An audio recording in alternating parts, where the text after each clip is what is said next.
भागवत कथा ज्ञानेश्वरी पारायण सोहळा असा सुंदर उपक्रम तुमचा चाललेला आहे आणि या निमित्तानं हा काल्याचा प्रसंग आहे आणि या काल्याच्या प्रसंगामध्ये आज ही 7वी सेवा माझ्याकडे आलेली आहे आणि विशेष म्हणजे हा सप्ताह 10-11 लोकांचा आहे म्हणजे की नाही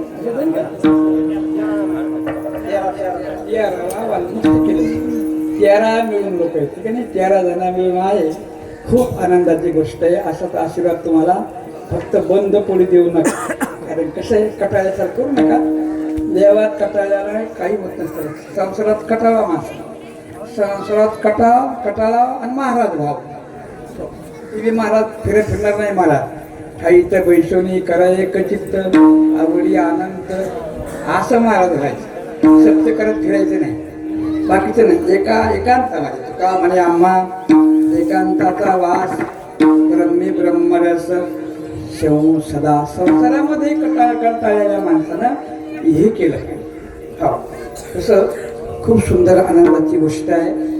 आज हा सप्ताह आपल्याकडे शेवटचा कीर्तन सेवा माझ्याकडे आली आणि या आता वेळ अशी कीर्तनाला वेळ झाले मोठा आम्हाला जायचे बरहमपुरी. मी एकाच घंट्या सेवा मी करणार आहे की उशीर केला म्हणून मला वाटलं 11 केले की म्हणजे 2 घंटे मस्त आनंदानं पद्धतशीर होते. तुम्हीच तुमच्याकडून चूक आहे मी काय करणार मला एक दिवस सोडावं लागणार आहे.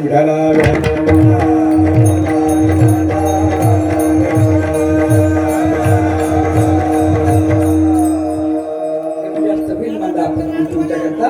तर अशा प्रकारे प्रस्तुत अभंगामध्ये जगद्गुरु तुकाराम महाराज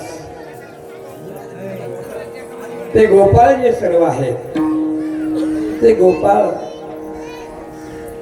सर्व बसून विचार करतात. सर्व आपण परमात्म्याच्या ठिकाणी बसू. भगवान परमात्मा जगाचा करता आहे.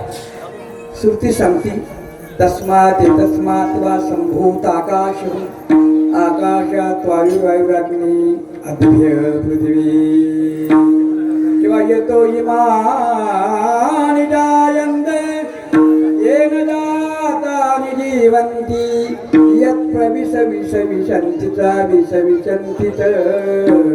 परमात्मा एक भिन्न नाही. दिसायला 2 आहेत अनेक आहेत असायला एक आहे.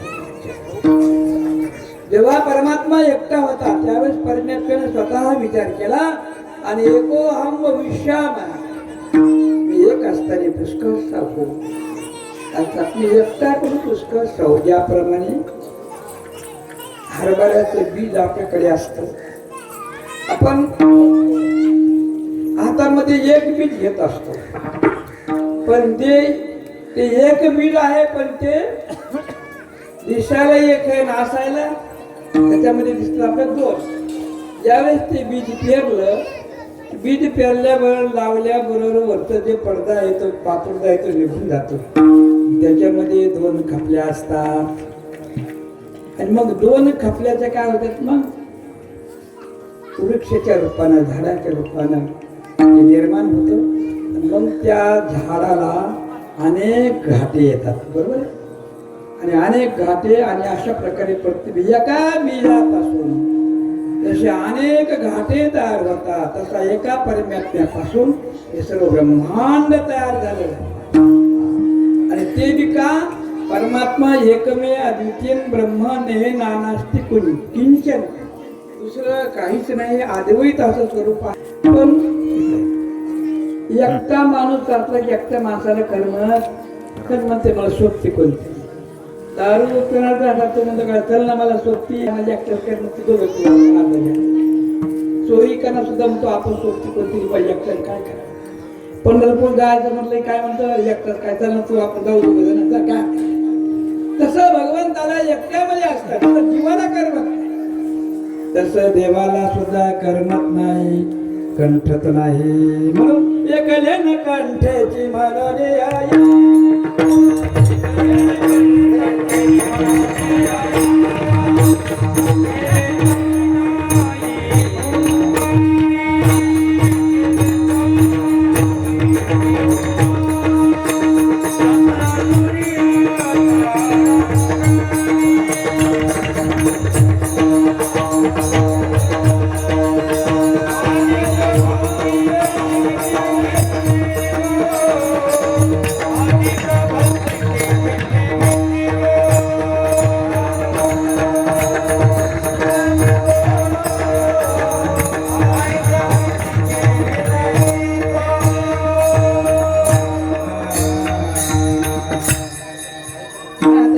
पद्धती फुलं टाकते. खरं म्हणजे फुलं पायाखाली नाही जायला. शास्त्रामध्ये वर्ण आहे, तुम्ही फटाकडे वाजत होता तर त्या तुम्ही फटाकडे फोटो पाहिला पण आता लक्ष्मीचा खाली काय असते फुल.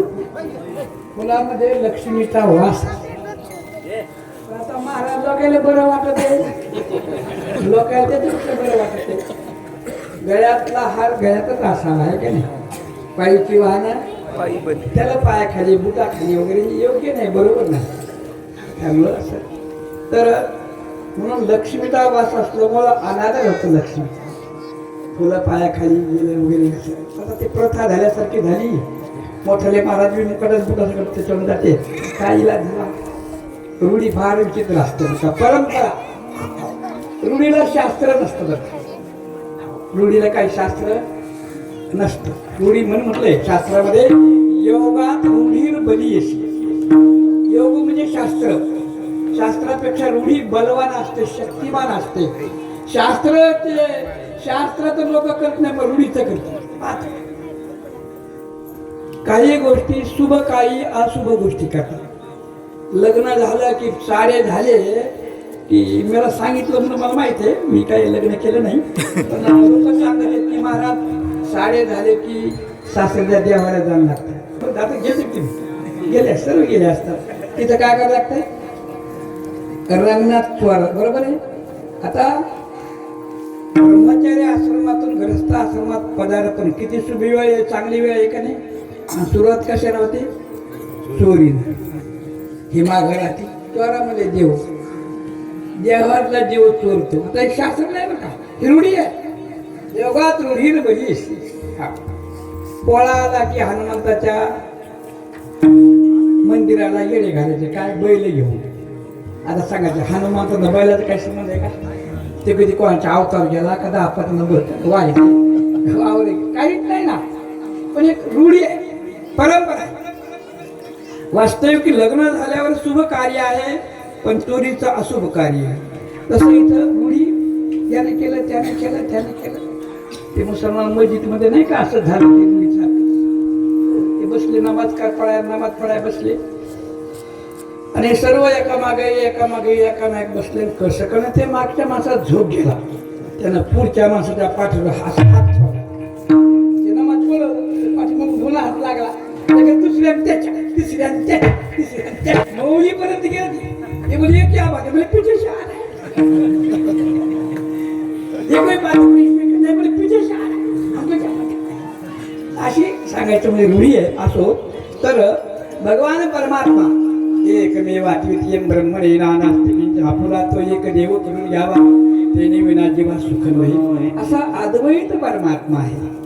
आणि अद्वैत परमात्मा पण जेव्हा त्याला कसं आहे ज्ञानोत्तर भक्ती ज्याला आपण म्हणतो भक्ती नाही ती त्याचा विलासिता मात्र वास्तविक त्याला करायची गरज नाहीये. तो करत ते पूजा ते करत ते सर्व त्याचं असतं बरं का. पण एकलेनं कंठची म्हणून याने केली निर्माणाचं त्याने केले सर्व आहे. केली निर्माण 14 भुवने गगन चंद्र सूर्य तारांगणी 5 महाभूते भौतिके भिन्ने भिन्ने. ओ ऐसा लाघव्या माया सूत्रधारी. कटपुत्रीवाला असतो सूत्रधारी असतो. ऐसा लाघव्या माया सूत्रधारी एकला एकटाची झाला नानाकारी. तो हा नंदन बाल ब्रह्मचारी. ओ अशा प्रकारे अद्वैत परमात्मा हे जगत नव्हतं तेव्हा असणारा परमात्मा.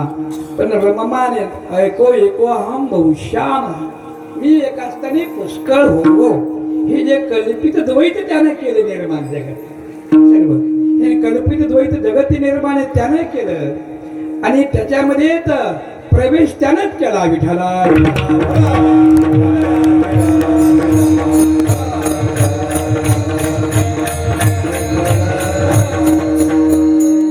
मालक घर करतो घरातच प्रवेश करतो तसं सर्व निर्माण केली सर्व देह वगैरे सर्व त्याच्यामध्ये त्या भगवंतानी जीवाच्या साक्षी रूपाने प्रवेश केला. जीव आणि साक्षी एकच ब्रह्म परमात्मा आहे.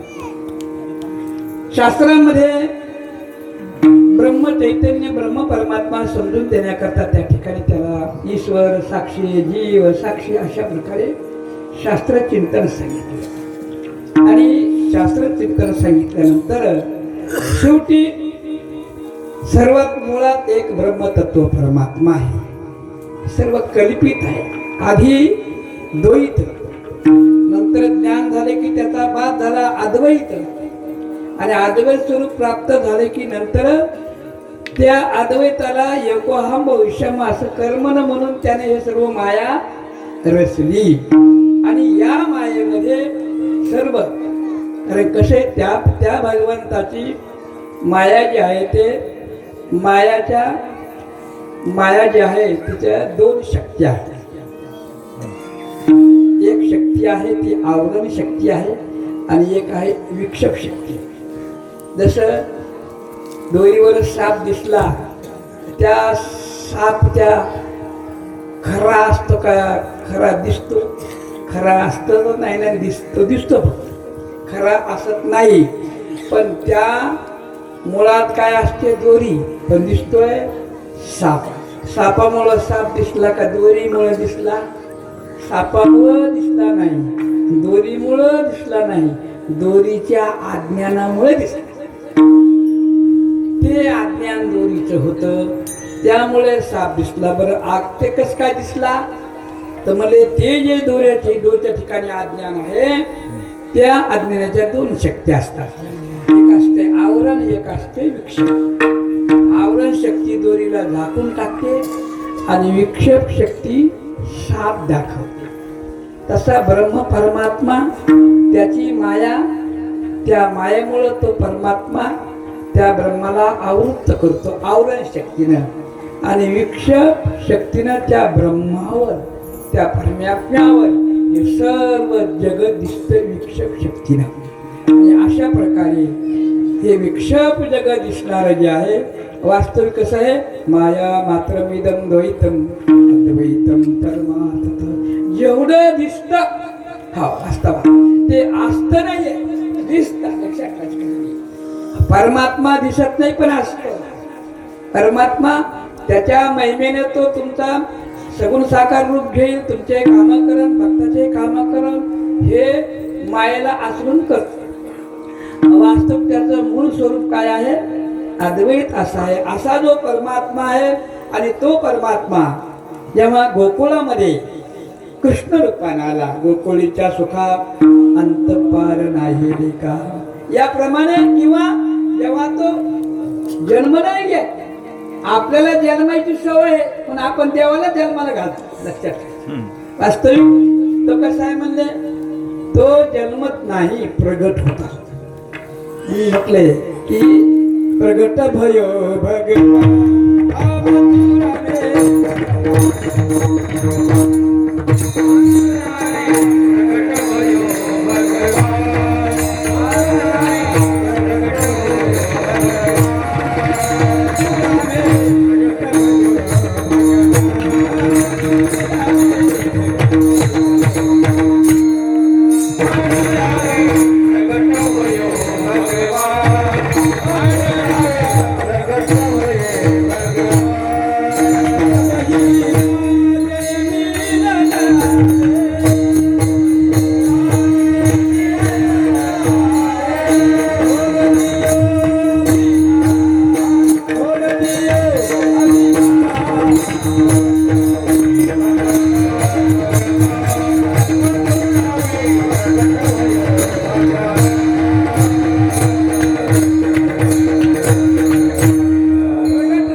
जन्माची जी सामुग्री आहे ती जीवाकडे आहे.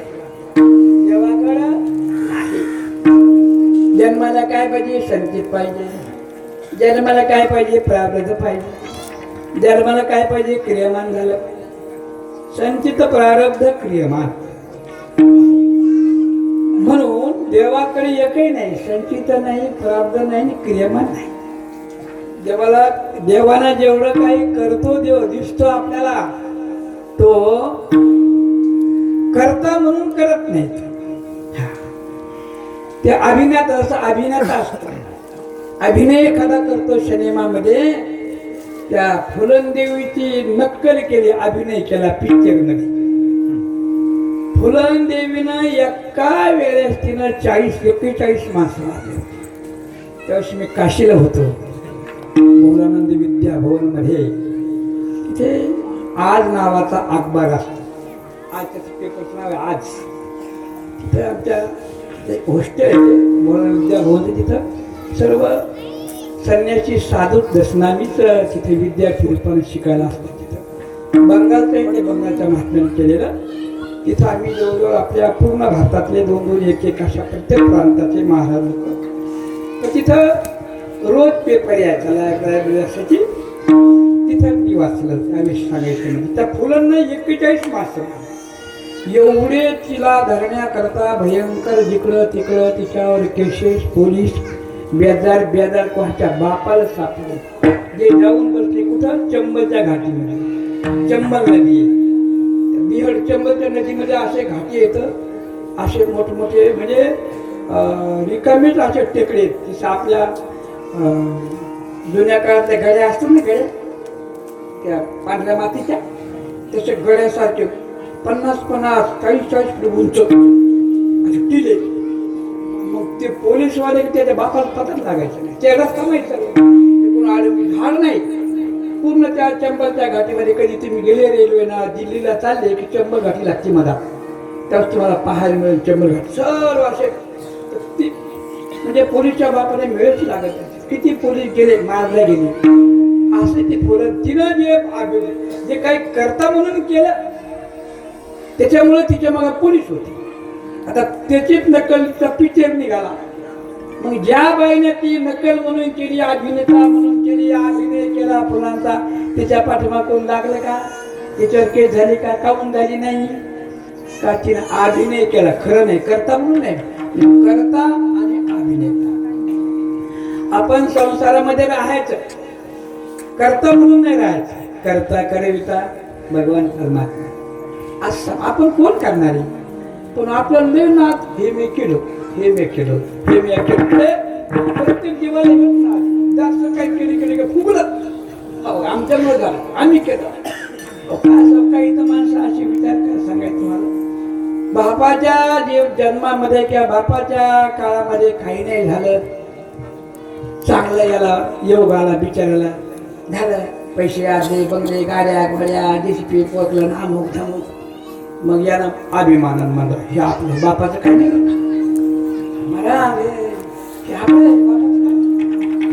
महाराज घरी न्या, त्याला सांगा हे आपलं आहे, बापाचं काय नाही. हे जमीन आपण घेतली, बापाचं काय नाही. हे बंगला बापाचं काय नाही, आपण आपलं बापाचं काय नाही, हे आपलं, हे आपलं, हे आपलं, बापाचं काय नाही, बापाचं काम नाही. महाराज म्हणजे हे एवढं बोलायला, बापाचं काय नाही, बापाचं काय नाही. महाराज हलच तुम्हाला बापा, तू तर त्या बापाचा आहे का नाही.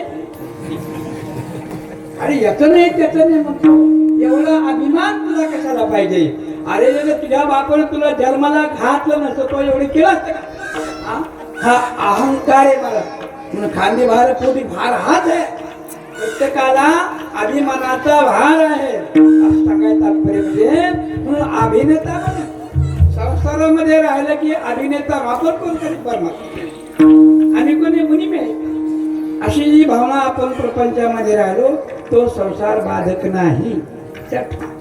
संत महात्मे तसेच राहतात, सावता महाराज तसेच राहिले, गोरोबा काका तसेच झाले, गुरु तुकाराम महाराज एवढे लेकरं बाळ सर्व 2-3 बायका सर्व असं मोक्षाला गेले स्वयं. ते काय झालं की आपण घरात राहावं पण घर आपल्यात राहू नये. आपण लेकरं बाळात राहावं पण लेकरं बाळ आपल्या मनात ठेवणे, आपल्या मनात देव ठेवा. विठ्ठला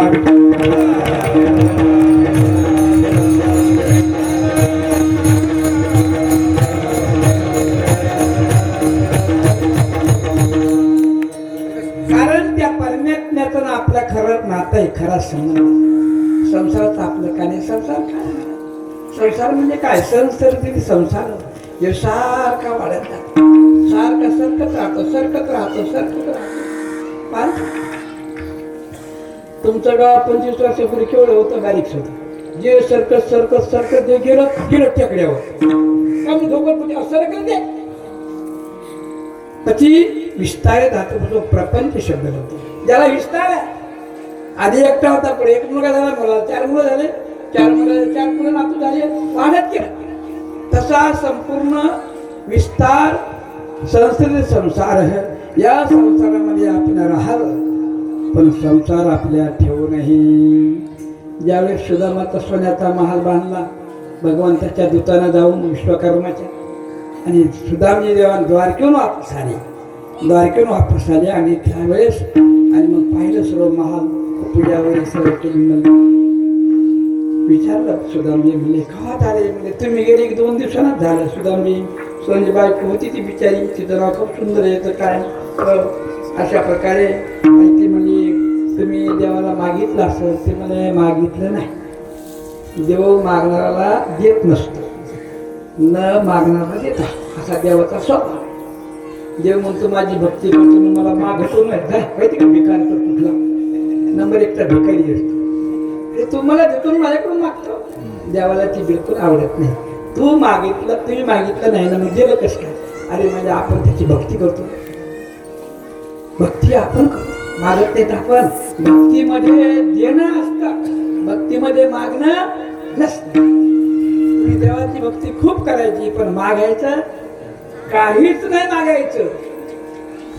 आणि मग संध्याकाळी दोघं पती पत्नी बसली. सुदामजी म्हणले सुशिला सु म्हणजे सुंदर, शील म्हणजे स्वभाव, सुष्टू शीलम यशसा सुशिला. सुंदर स्वभाव, जसं नाम तसं काम. नाव तशी सुंदर स्वभावाची होती. कधी कोणाचं नेलं तर ताबडतोब वेळेवर आणून दे. तसं नाम तसं काम. काही बायाचं नाव एक असते आणि काम एक असते. नाव म्हणले काय? म्हणले शांताबाई, आणि भांडायला दम नाही. नाम तसं काम असतं. मायबाप ज्याकडं नाव देवाचं ठेवचे. पांडुरंग काय करतोय? ससे धरतोय. हा उद्देश नाही मायबापाचा. मायबापाचा उद्देश आहे माझ्या मुलाचं पांडुरंग नाव ठेवलं, माझ्या मुखात पांडुरंग नाव राम. हो, आणि दारू पियाचं करतो काम. नावाला कलंक आहेत काही लोक माझ्या जमिनीवर. लक्षात ठेवा, नावाला कलंक.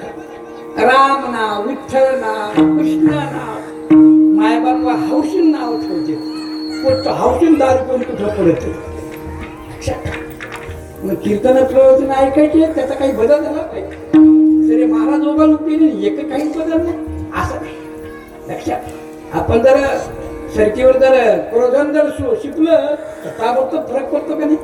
सरकीवर हवा तवटे सरकीवर रोग जातो निघून, परिणाम होतो. तसं आपण एवढे कीर्तन प्रवचन ऐकतो, परिणाम काय? नुसतं देव देव देव देव करायचं काय? आतमध्ये परिणाम काय? आमचं किती शिष्य आपल्या गावात आहे? 300च्या वर असते. किती असते? 300-400. आमच्या यज्ञाचं काम आणि एक बुक 2 दिली, एक बुक नाही कधी पाच. काय नुसते पाया पडत तुम्ही? मी काय माझ्या लेकराला कथा करायला नाही दिली. आता आपण पोते घरी आणले, पोरीच्या लग्नाला लावले, काय साखर पाय नाही. तुमच्या करतात. आमचं प्रत्येक जे कार्य आहे, काही असं कुंभमेळ्याला पाहतील ते आले नाही तुम्ही. कुंभाला तिथे दररोज प्रयागराजला महिनाभर कुंभ होता. रोज 1000 माणसाची होती. 30 ते 40 लाखाचं टर्नओव्हर झालं. सर्व देणार आहे तुम्ही या महाराज.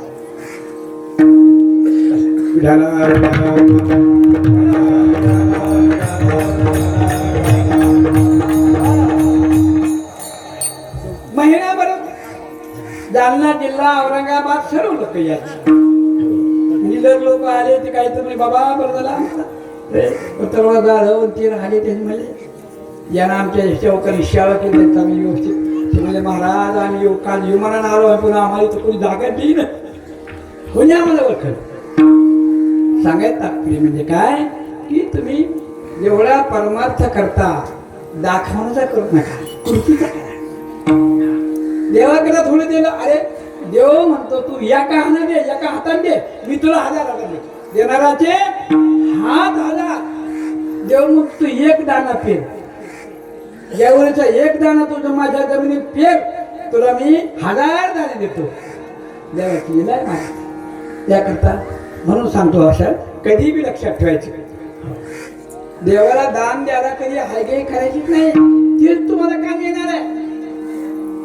बाकी इथं सासून किती ठेवलं, तुमची लेकरं खातीनं तुम्हाला शिवाय देते, म्हाताऱ्यानं काही बरोबर केलं नाही म्हणजे काय, थोडीच केलंय, काही ठेवलं नाही आमच्याकरता. लक्षात बरं, तू देवाकडे मात्र तुमच्या धर्माची दानाची सर्व काही आहे नोंद होत असते. म्हणून याकडे संसारामध्ये एवढं काय करायचं. त्यामुळे जेवढे मी सांगतो नेहमी त्याच्या प्रसूतमध्ये तुम्हाला देतो. एक विशेष म्हणून मी पाहिलं यज्ञामध्ये आपल्या गावात मी 3-4 लोक देते, एक फाटलं का तर बळत 5 का 7 हजार असं नाही करायचं. अरे तुम्ही बोलून द्याले, मला नाही, देवाला द्या. मी माझ्याकरता काही खर्च करत नाही. तुम्हाला वाटतं गाडी एका दुसऱ्या नावची, माझी गाडी दुसऱ्याची आहे, सर्व एक कपडे दुसऱ्याचे आहे. आपलं बी काय, प्रत्येक माणसाचं काहीच नसतं. पाहत तुम्हाला ज्याला मला कोणी घातलं दुसरं, बरोबर आहे, ज्याला मला कोणी घातलं तुम्हाला, आम्हाला कोण दुसऱ्याने घातलं, दुसरे म्हणजे आई वडील. कपडे कोणी घेतले दुसऱ्या, बाळात कोणी केलं दुसऱ्या, बा लग्न कोणी केलं, लग्न कोण केलं, पोरगी कोण दिली दुसऱ्या, पा तुम्हाला कपडे कोण केले शिवले कोण दुसऱ्या. स्वतःच काहीच नाही आपला. बरं एवढंच नाही, दवाखान्यात गेले, बिमार पडले, दुरुस्त कोणी केलं दुसऱ्या, पैसे कोण दिले दुसऱ्या. तुम्ही मेले, गेल्यावर मसरवडत कोण घातलं दुसऱ्या, माळाला कोण टाकलं दुसऱ्याला, काडी कोण लावून दिली दुसऱ्या. आपलं काहीच नाही आहे, आपलं काहीच नाही. म्हणून मुक्त होता परी बळी बद्ध घेऊन या छंद माझे माझे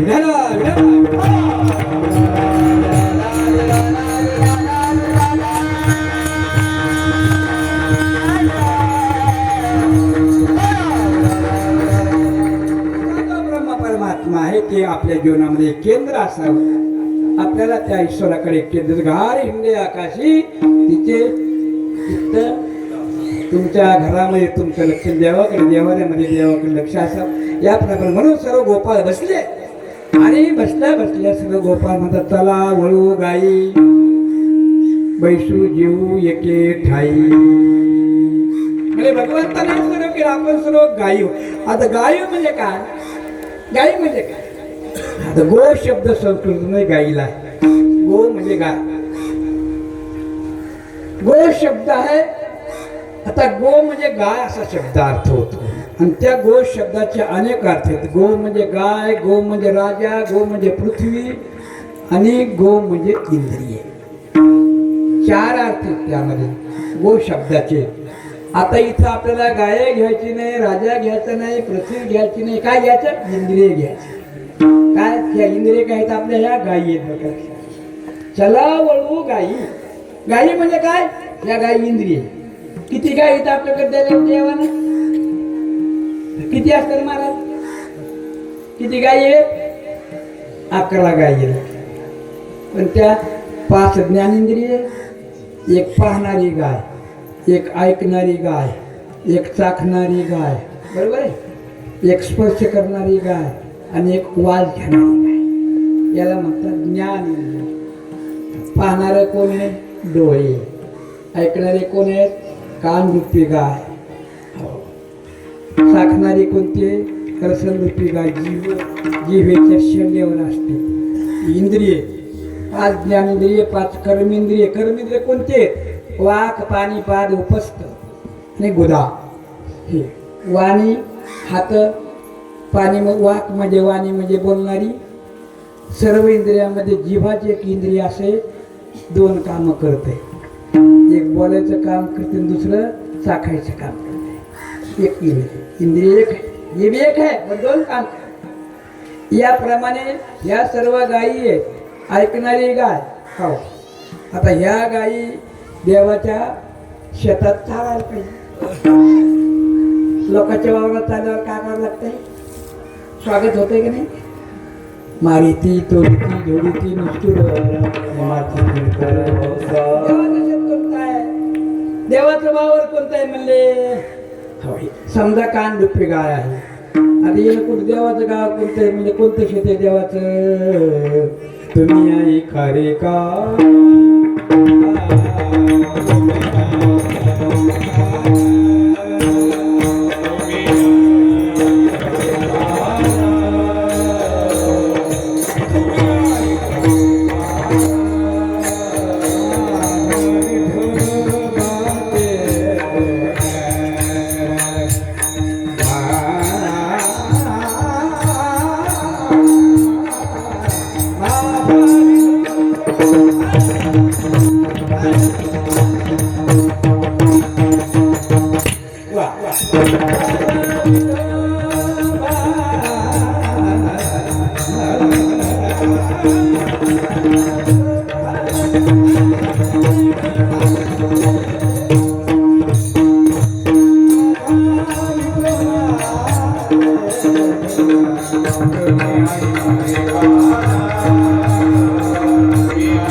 देवाचं शेत आहे.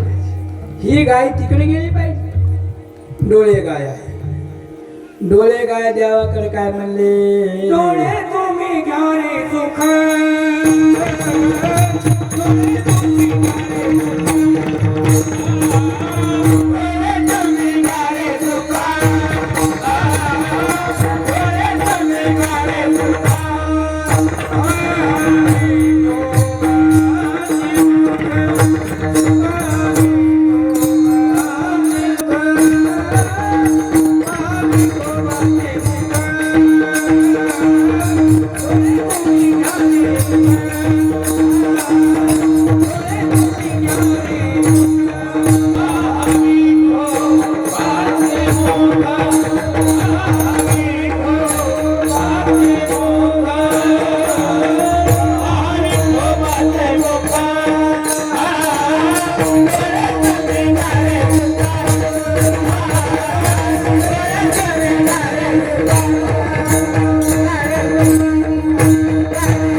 इकडे तुम्ही गेली तर मार घालत नाही का माणसं?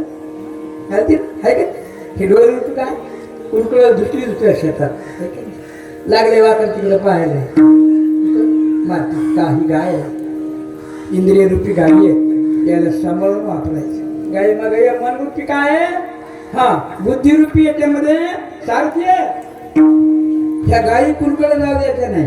डोळे कुरकडे कोबे हे पहा, डोळे बिघडले की जीवन बिघडले.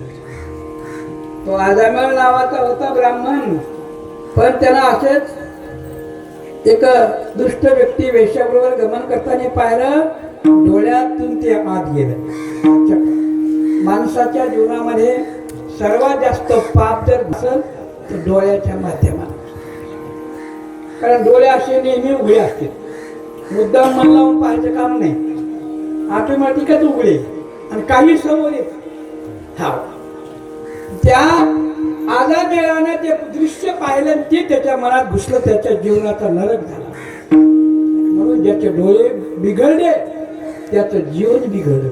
ज्याचं जीवन बिघडलं त्याचा इहलोक बिघडला, परलोक बिघडला माझा. म्हणून ह्या गायी आहे पंच ज्ञानेंद्रिय, पंच कर्मेंद्रिय, ह्या 10 आणि मन 1 11 गायी आहेत.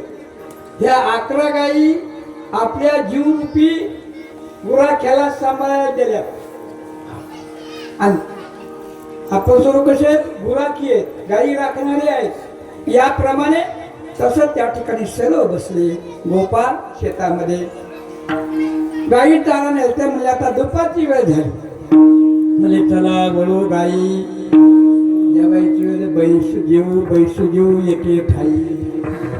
एका ठिकाणी एक ठिकाण कोणतं आहे? एक ठिकाण म्हणजे परमात्मा अधिष्ठान.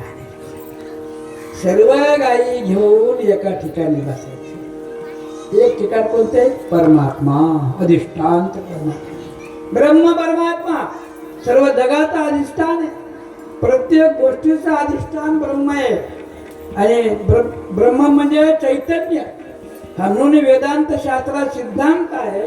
प्रत्येक गोष्टीमध्ये म्हणतात अंतकरण अवच्छिन्न चैतन्यामध्ये अंतकरण अध्यस्त. हा माईक आहे. माईक अवच्छिन्न चैतन्यामध्ये माईक अध्यस्त. दोरी अवच्छिन्न चैतन्यामध्ये सर्प अध्यस्त. दोरीमध्ये सर्प अध्यस्त. दोरी अवच्छिन्न चैतन्यामध्ये दोरी अध्यस्त. प्रत्येकाच्या ठिकाणी चैतन्याचं म्हणजे ब्रह्माचं अधिष्ठान. चैतन्य एकच आहे. दिष्ठान एक आहे, कल्पित आहे.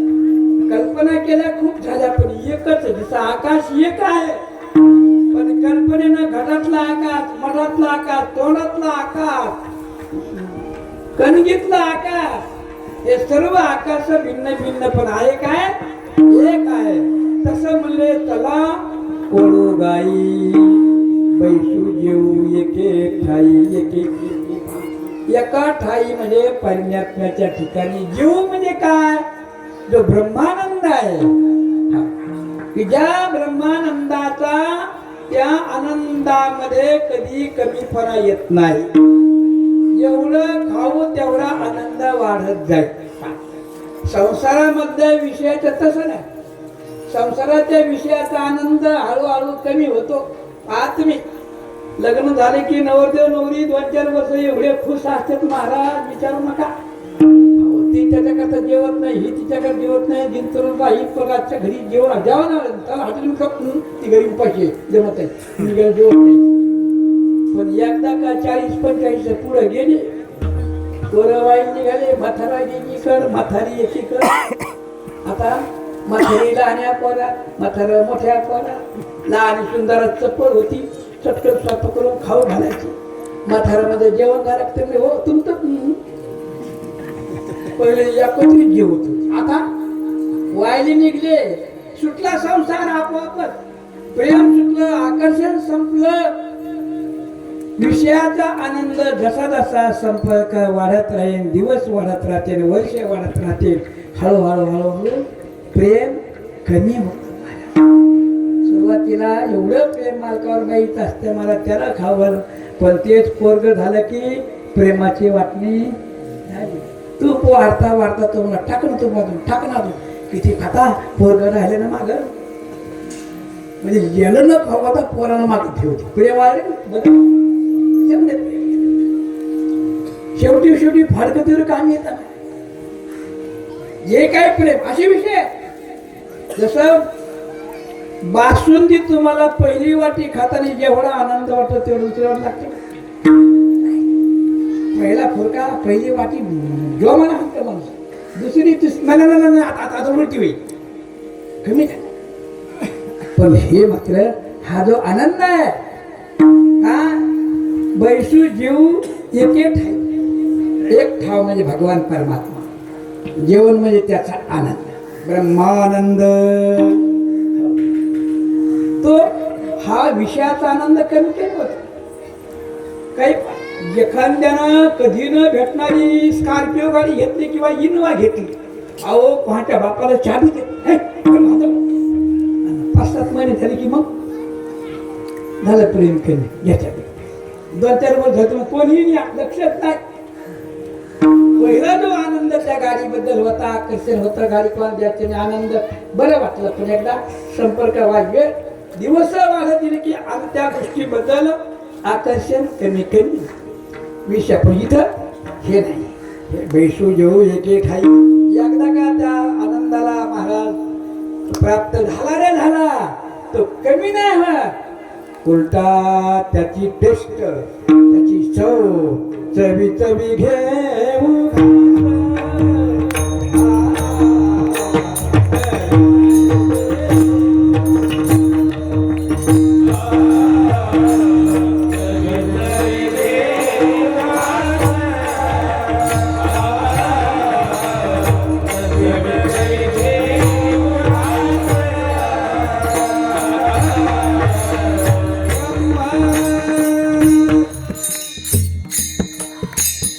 घेऊ घास ब्रह्मरस आवडी.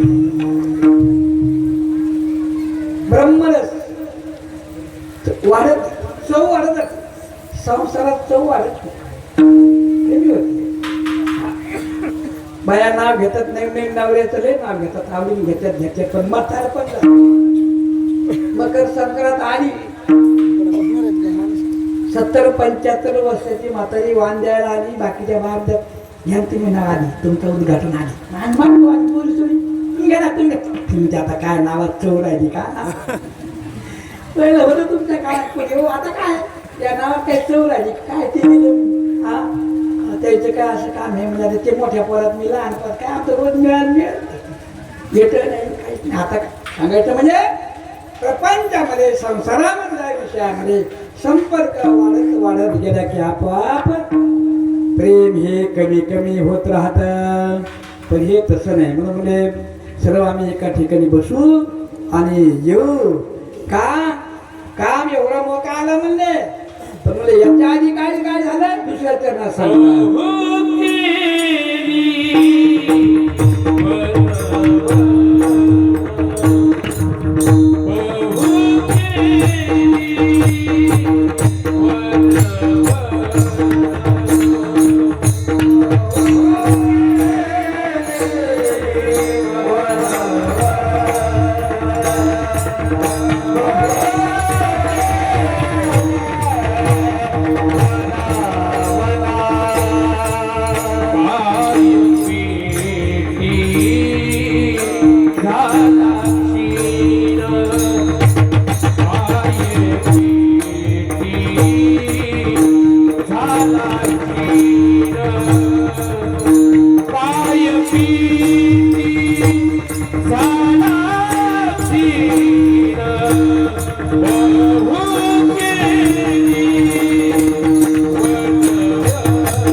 लक्ष येवण्यामध्ये फिरला. वनवन आहे नुसतं आपण नाही का वावराच्या वावरात हे काम करते car one one one one फिरून सगळं काही घेईल का?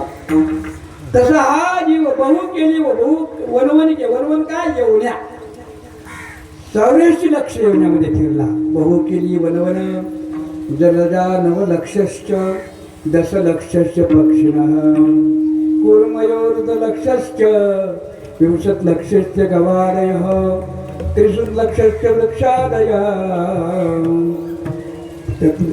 अशा प्रकारे 4 लक्षश्च मानवः पापपुण्यं समं कृत्वा नरयोनिषु जायते. ही वनवन आहे. बहु केली वनवन म्हणजे 84 लक्ष येण्यामध्ये आपल्याला काय माहिती. आपण इथं उचलून जीव विसरतो ना, आपल्याला ध्यान राहत नाही. आपला अंतकरणाच्या विषयामध्ये लिप्त असल्यामुळं याच्यामध्ये मेमरी पक्की राहत नाही. मेमरी कमजोर असते जीवाची. देवाची संताची मेमरी थोडी तेज असते. त्यांना पुढचं कळते, मागं काय झालं ते बी कळते. देवाला तर काय देवाला काय सर्वज्ञ सर्वेच सर्वात्मा. अशा प्रकारे तर बहु केली वनवन सर्व ठिकाणी वन वन वन फिरला म्हणजे 84 लक्षामध्ये वनवन फिरला. बहु पुन्हा पाय पिटी ढालाशी ना. पाय पिटी म्हणजे जन्म आणि मरण. जन्म मरण करता करता शिना. प्रत्येक येवणीमध्ये जन्म जायचं, पुन्हा मरायचं. पुनरपी जननम पुनरपी मरणम पुनरपी जननी जठरे शयनम. अशा प्रकारे जन्म आणि मरण ही पाय पिटी. बहु केली वनवन म्हणजे सर्व 84 लक्ष येवण्यामध्ये आपण फिरत फिरत इथं वनवन फिरतो. या करता आता चला वळू गाई. आता आपण सर्व गाई वळण एका ठिकाणी भगवंत ठिकाणी आपण बसू. ब्रह्म परमात्मा अधिष्ठान त्या ठिकाणी बहु केली वनवणार. आणि पायी पिटी झाला जन्म आणि मरण घेता घेता परेशान झाले. गदरला जीवा. या येवणीमध्ये आल्यावर मनुष्य येवणीमध्ये आल्यावर जिथं मात्र देवानं त्याच्याकरता थोडं काय केलंय स्टँड केले. स्टँडच नाही, कुठं थांबायला जागा नाही. मरा जन्मा मरा जन्मा मरा जन्मा मरा जन्मा. पण मनुष्य योनीमध्ये आल्यावर इथं त्याने काय केलं देवाची व्यवस्था केली. हे जे फिरणं आहे 84 लक्ष येवण्यामध्ये हे फिरणं बंद कसं व्हावं त्याकरता भगवंताने उपाय केला. आणि उपाय असा केला म्हणजे याच्याकरता संत, ग्रंथ, महंत आणि पंथ हे देवाने. आणि त्या संतांच्या संगतीमध्ये आपण आलो म्हणून आपल्याला कीर्तन ऐकायला मिळायला. ज्या लोकांच्या धर्मात कीर्तन नाही, प्रवचन नाही, त्यांचं वागणं म्हणजे पशुच्या पलीकडे. चायनामध्ये जा, चायनामध्ये तुम्हाला सांगतो त्यांना सुख आणि दुःख माहिती, पापुण्य माहिती. पापुण्याची व्याख्या, पापुण्याची संकल्पना आपल्या संत ग्रंथात केली. त्यांना फक्त सुख आणि दुःख माहिती. मार्गावर लागते म्हणून राहायचे. दुःख कशाने होते याला माहीत. आपल्या संत महात्म्यानं दुःख कशाने होते आणि ते दुःख भोगण्याकरता शरीर जीवाला घ्यावा लागते याची सुंदर अशा प्रकारे प्रक्रिया सांगितली. पहिलं म्हणजे स्वरूपाचा आज्ञा, त्याच्या आज्ञानं होतं भेदज्ञान. वेदज्ञान झाले की त्याच्या पुढचं झालं ते अनुकूल प्रतिकूल ज्ञान. अनुकूल ज्ञान झाले की राग दिवस निर्माण होतात. राग दिवस निर्माण झाले की धर्म अधर्म निर्माण होतो. धर्म अधर्म झाले की पाप पुण्य निर्माण होतं. पाप पुण्य निर्माण झाले की सुख दुःख निर्माण होतं. आणि सुख दुःख निर्माण झाले की ते सुख दुःख भोगण्याकरता मनुष्य शरीर घ्यावा लागत.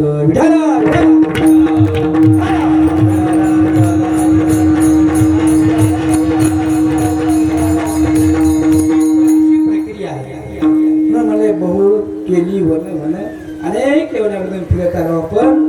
पायी पिटी ढाला शीन. पायी पिटी म्हणजे कोणता शीन? जन्म आणि मरायचा शीन झाला. याकरता आपण काय करू? चला वळू गाई बैसू घेऊ एक ठाव ठिकाणा काय जगाचा परमात्मा अधिष्ठान तो परमात्मा. त्याप्रमाणे आणि म्हणले हे आपण एवढं करता असताना सुद्धा म्हणले काय त्याच्यामध्ये म्हणले खाली भार पोटी भूक काय खेळायचे सुख. आता म्हणजे खांद्यावर भार आणि पोटी भूक आहे. आधी तर भार म्हणजे काय? भार म्हणजे अभिमान, अहंकाराचा भार. सर्वांचे आहे का नाही खांद्यावर? अभिमान सर्वांना येतो का? प्रत्येकाला अभिमान, प्रत्येकाला अभिमान. हा सर्वात जगात भारी वजनदार वस्तू असेल तर अभिमान किंवा अहंकार आहे का? या अहंकार रूपी वजनदार वस्तूच्या खाली सर्व दबले. ज्ञानी दबले, काही कीर्तनकार आहे ते मी तर आहेतच म्हणा. एक चालेल एक म्हणून नाही बरोबर कीर्तन मी कीर्तन खांदी भार कोणता? हा भार अहंकाराचा भार आहे. म्हणून माऊली म्हटले काय करू नका बापा. हा विचारुनी अहंकार सांडीचे. आधी अहंकार सोड आणि माणसानं अहंकार सोडला.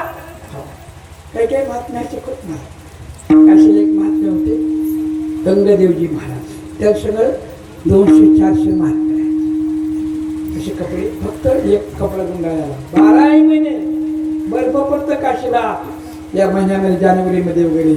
पण एवढा कपडा असायचा. आणि स्वतः 100-150 महात्मे त्या महात्म्याची पोळी स्वतः लाटून द्यायची. स्वतः स्वयंपाक करायची.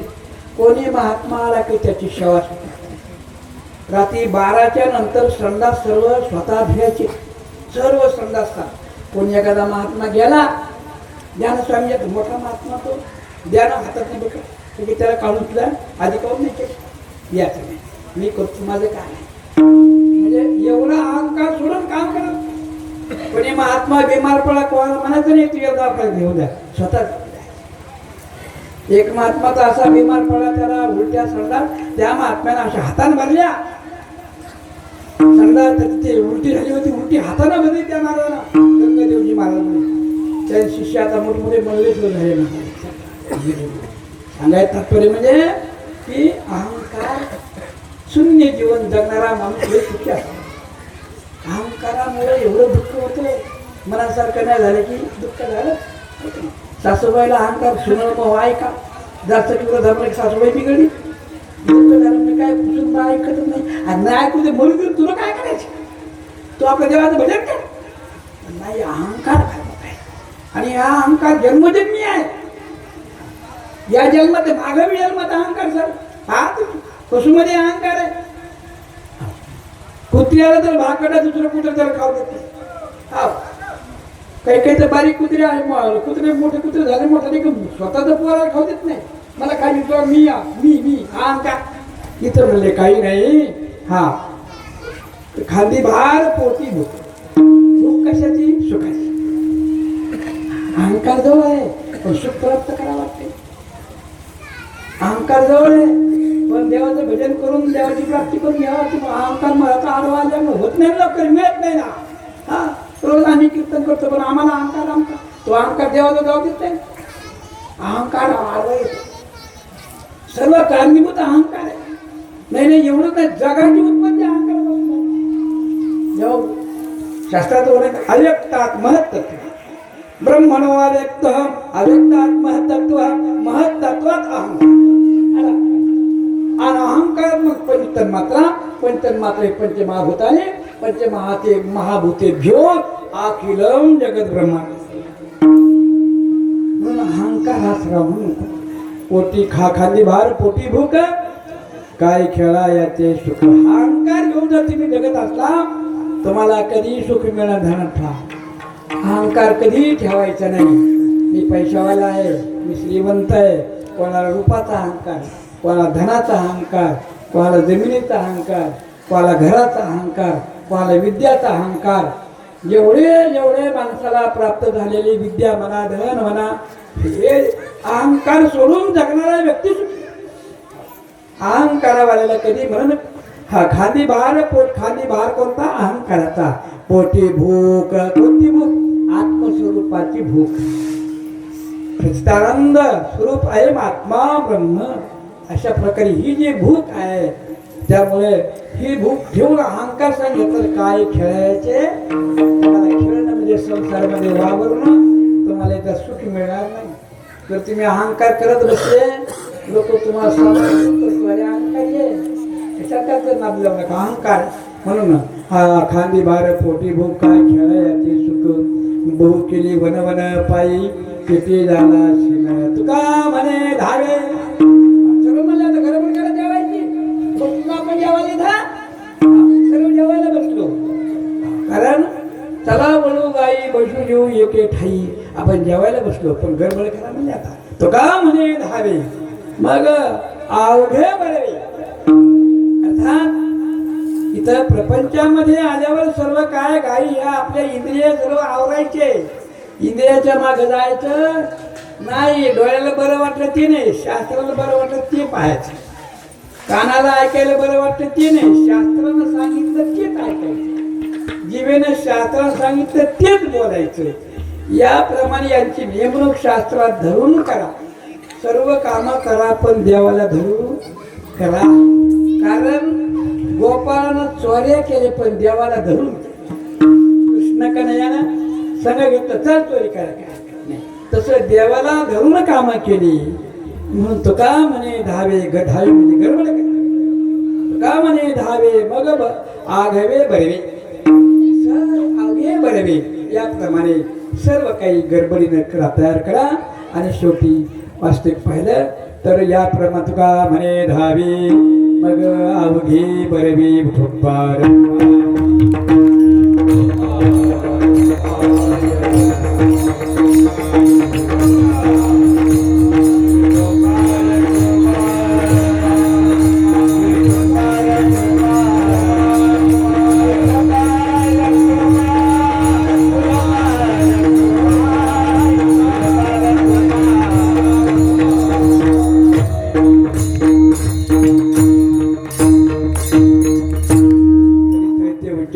केले देव गोकुळे काल्याचे कीर्तन 10 मिनिटात सुपायचे याप्रमाणे. आणि म्हणून भगवंताचं चरित्र उच्चारण करायचे. आज काल्याचं कीर्तन असल्यामुळे भगवान परमात्मा